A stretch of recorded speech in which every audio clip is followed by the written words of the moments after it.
Bismillah, alhamdulillah, wassalatu wassalamu ala rasulillah, wala quwwata illa billah, amma ba'du. Rabbi shrah li sadri wa yassir li amri wahlul 'uqdatam min lisani yafqahu qawli. Segenap pimpinan PT India yang saya muliakan, rekan-rekan yang tidak saya sebutkan satu persatu, memang saya belum kenal semuanya. Mudah-mudahan saya doakan yang hadir pada kesempatan siang hari ini selalu mendapatkan limpahan rahmat dan barokah dari Allah Subhanahu wa Ta'ala. Amin. Alhamdulillah siang hari ini bisa ditakdirkan kita untuk bisa bertatap muka, bisa bertemu. Oleh sebab itu menjadi tanda syukur dan sebesar-besarnya. Mudah-mudahan ini menjadi tali silaturahim dan mempererat persaudaraan di antara kita. Salawat dan salam mari sama-sama kita hadiahkan untuk baginda Rasulullah sallallahu alaihi wasallam. Allahumma shalli wa sallim wa barik alaihi. Mudah-mudahan dengan berselawat kepada Rasulullah insyaallah kita semua mendapatkan syafaat dari kiamat. Baik, perkenalkan, nama saya Akmal Walad. Alhamdulillah istri saya baru 3 anaknya. Bapak Ibu sekalian, dirahmati Allah, aktivitas saya sebagai dosen di UIN Sumatera Utara di Jalan William Iskandar depan Unimed itu. Saya dosen bahasa Arab, Pak Arif. Barangkali ada mau belajar bahasa Arab, saya siap terbuka. Pintu saya 24 jam di rumah, silakan mau datang. Nggak datang juga nggak apa-apa. Iya. Mohon izin Pak, ini adalah jam-jam yang sangat kronik. Jangankan ngasih tausiah, urusan produk aja di sini. Jadi saya mohon izin, kita sepakati aja. Kira-kira saya berdiri di sini mau sampai jam berapa? Saya terserah, karena saya sebagai tamu barangkali saya siap diapain aja. Tidak apa-apa. Mohon izin Pak, kira-kira mau sampai jam berapa ini? Sebentar lagi azan, makan siang. Nah, ini ada banyak yang mau saya sampaikan ini. Kesannya kayak udah ini ya. Baik, mohon izin Pak Alif, saya sampaikan kurang lebih ya 10 atau 15 menit saja. Nanti setelah itu terserah saya mau diapain. Yang pertama, saya ucapkan kepada Pak Alif selamat atas tugas barunya dan kita doakan bersama untuk Pak Alif mudah-mudahan sehat terus, sukses, keluarganya selalu dijaga oleh Allah Subhanahu wa Ta'ala. Model-model orang seperti Pak Alif ini kalau belum meninggal jangan dikubur. Iya. Apalagi tadi disebutkan baru berusia di bawah 40 tahun sudah sukses luar biasa.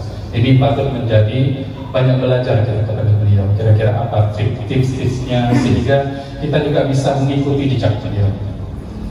Saya sedikit cerita Pak. Saya dulu tidak suka dengan yang namanya bahasa Arab. Nggak suka saya. Dan bapak-bapak juga pasti percaya sama saya kan begitu. Karena kita juga sama. Yang namanya bahasa Arab itu paling gak suka saya. Masya Allah, sampai botak kepala saya Pak mikirin huruf hijaiyah.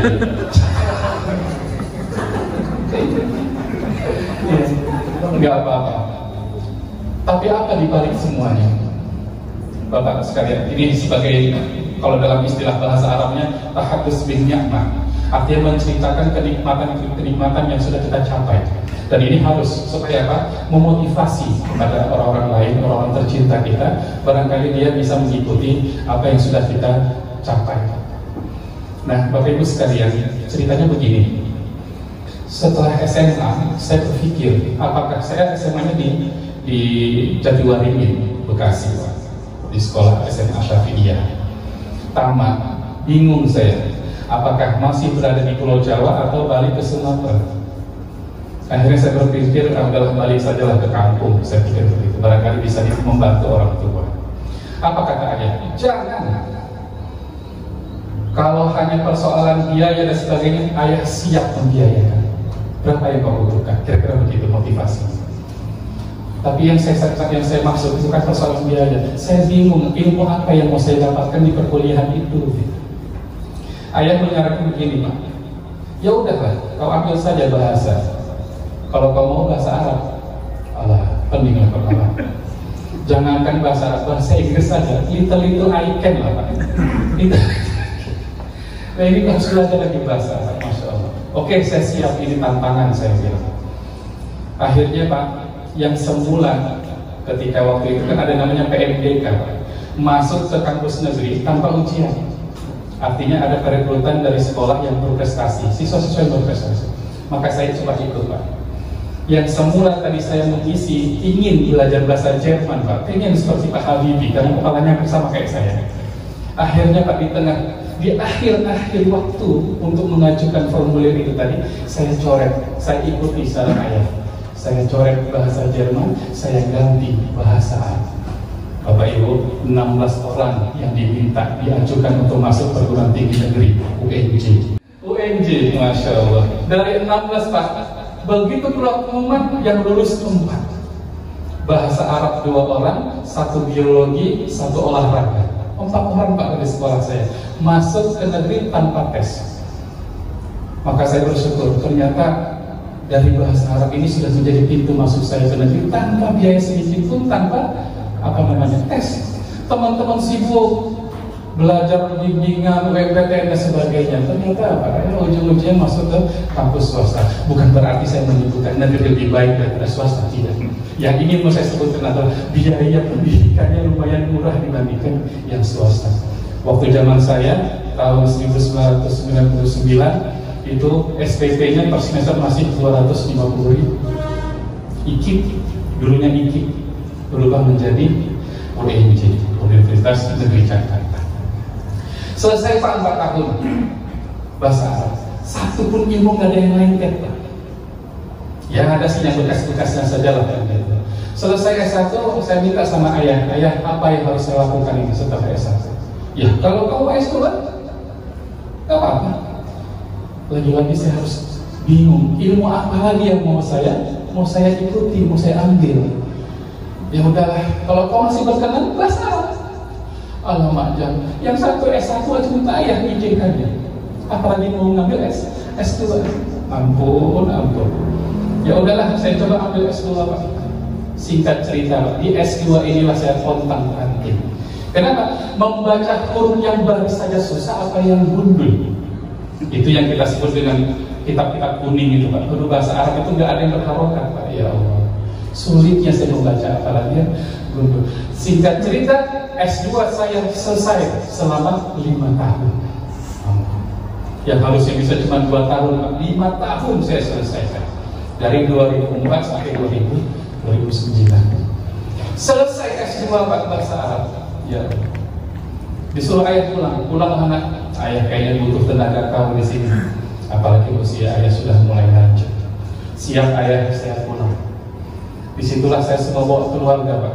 Kebetulan S2 saya lagi kuliah, saya pun mau nikah juga. Daripada ayah kali nunggu-nunggu yang si jatuh hati sana yang diambil orang, udah nikahkan saja dulu terbaik. Pulanglah saya Pak 2009. Kata ayah, coba kau lamar di UIN. Ada itu CPNS. Ya, saya nggak mau jadi pegawai negeri. Saya maunya wirausaha. Karena Pak Alif, pengalaman kerja ada di BSD Pak, di daerah Serpong itu. Saya masuk ikut sebagai senior manager juga Pak di PT Panca Anugerah Sakti. Bapak Ibu nanti boleh cek di daerah BSD itu Serpong. Disitulah saya hanya 5 tahun. Kenapa kok bisa keluar? Batin gak kuat. Situlah lantaran memang bukan background saya. Memang bukan background saya. Maka saya sarankan kepada rekan-rekan sekalian, patutlah kita belajar banyak kepada Pak Alif supaya bagaimana tips-tips untuk jenjang karirnya bisa mencapai apa yang sudah dicapai oleh Pak Alif sampai saat ini. Nah, ikutlah saya ujian CPNS, mana tahu ada rezeki. Apa yang terjadi Pak? Begitu saya mendaftar, ya ampun, soalnya 100 lebih Pak. Tahulah yang pernah ikut CPNS barangkali. Satu pun soal Pak nggak ada yang saya seriusin jawabannya.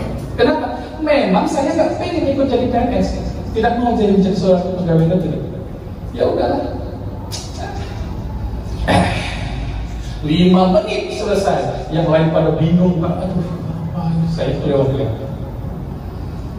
Selesai ujian saya tanya panitia, mohon nanya Pak, ya, berapa orang dosen yang melamar di dosen bahasa Arab? Cuma satu Pak. Bapak yang lamar? Oh bukan, kawan saya. Satu Pak. Menurut Pak Alif kira-kira saya masuk nggak? Satu. Masuklah, keluar pengumuman, ada nama saya Akmal Walad HKSM. Masya Allah. Masuklah tahap berikutnya wawancara. Ditanya sama rektor, Pak Akmal, apa motivasi Bapak mau ikut CPNS? Jujur saya katakan, nggak ada Pak, ini disuruh ayah saya aja gitu. Ampun. Begitu besoknya keluar pengumuman Pak, diterima sebagai calon pegawai negeri sipil, masuk formasi dosen bahasa Arab. Bapak Ibu, kita memang nggak tahu jalan hidup kita, memang nggak tahu. Siapa yang tahu jalan hidup kita? Nggak ada yang tahu. Dari sesuatu yang saya benci, ternyata itu menjadi jalan pintu rezeki saya. Yang nggak suka bahasa Arab, ternyata jalan dari bahasa Arab tadi menjadikan saya sebagai dosen dan satu-satunya formasi yang mengisi di CPNS itu Pak. Nggak ada saingan. Dan sampai saat ini mohon doanya Pak Ali, mohon doa aja teman-teman sekalian. Kemarin baru tes menjadi calon Kaprodi, Kepala Program Studi PBA Pendidikan Bahasa Arab. Tahu Bapak berapa orang yang mendaftar? Satu.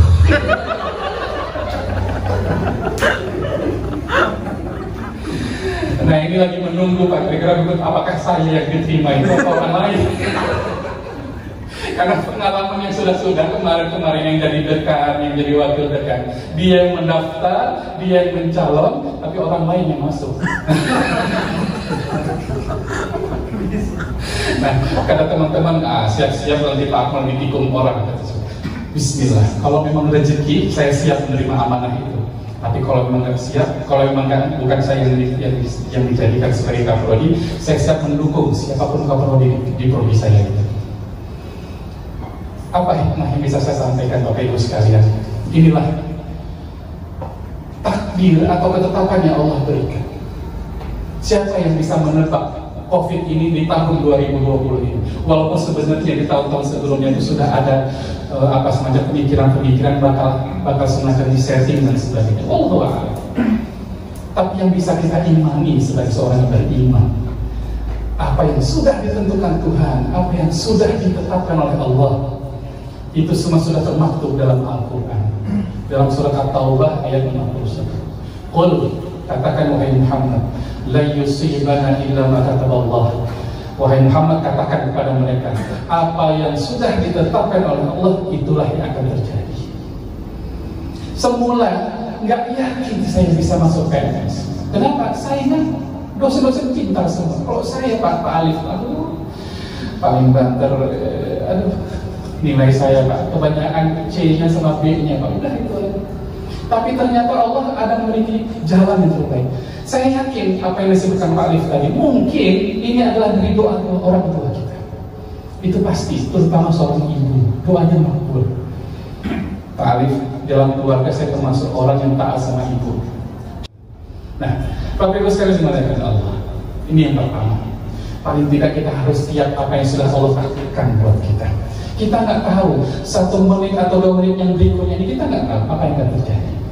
Oleh sebab itu, jangan lepas diri kita dari sandaran kepada Allah Subhanahu wa Ta'ala. Ini penting. Kalau kami belajar, bagi kami Pak yang muslim-muslim ini, panduan kami atau suri toladan kami adalah Rasulullah Muhammad SAW. Rasulullah adalah seorang entrepreneur, seorang pemimpin, seorang strategi militer jitu. Di usia mudanya dia sudah mengumpulkan uang banyak, sehingga dia berani menikahi seorang janda hartawan yang sangat luar biasa yang bernama Siti Khadijah. Pekerjaan Rasulullah dan bersama istrinya ini bukan kaleng-kaleng. Yang mereka lakukan adalah wirausaha ekspor impor. Yang paling utama yang Rasulullah jaga di dalam dirinya dan juga buat karyawannya, menjaga amanah. Yang kedua adalah jujur. Ini paling penting di dalam perusahaan. Dan Rasulullah adalah orang yang paling jujur. Saya cerita sedikit. Bapak kenal yang namanya anak gagak. Dalam bahasa Arab anak gagak itu disebut al-bughath. Bughath ini anak gagak. Begitu lahir si anak gagak, warnanya putih.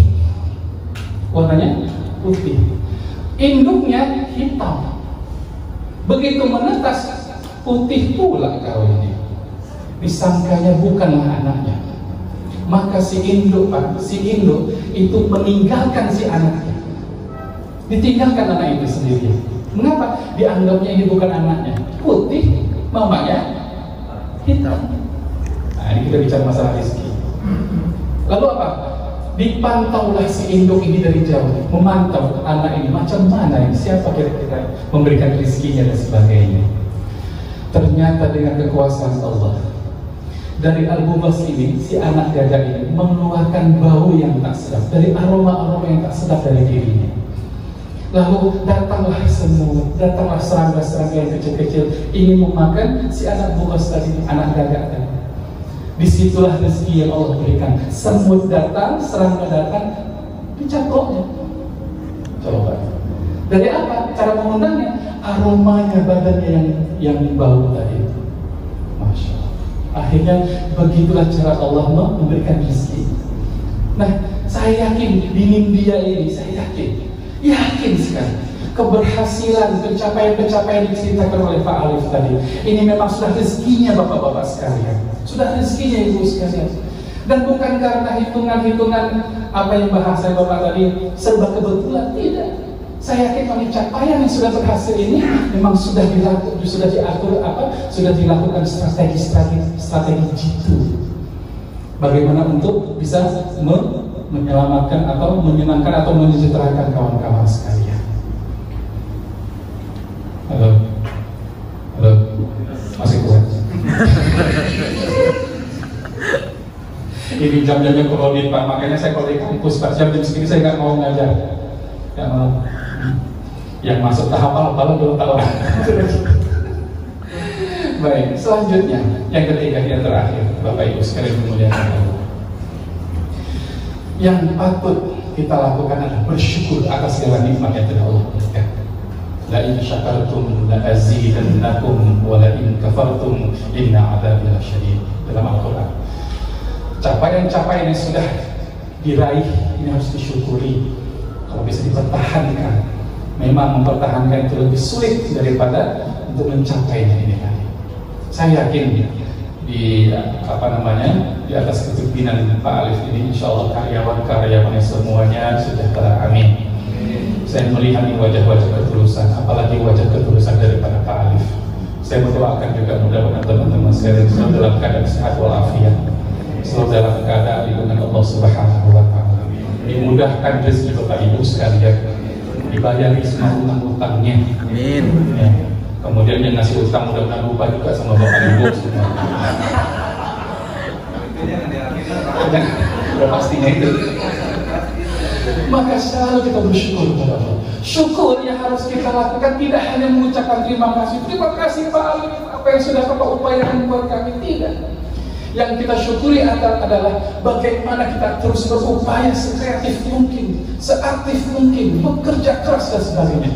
Nikmat yang Allah berikan buat kita, kesehatan, ya, lahir batin, ilmu yang ada, pengalaman dari senior-senior, inilah sebagai tanda syukur kita, menjadi pelajaran, menjadi ibrah, menjadi ilmu pengetahuan buat kita, kemudian kita aplikasikan dalam pekerjaan kita.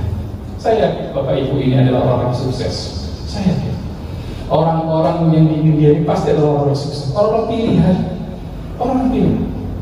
Tidak mungkin orang-orang yang tanpa ada prestasi bisa terima di India, tidak mungkin.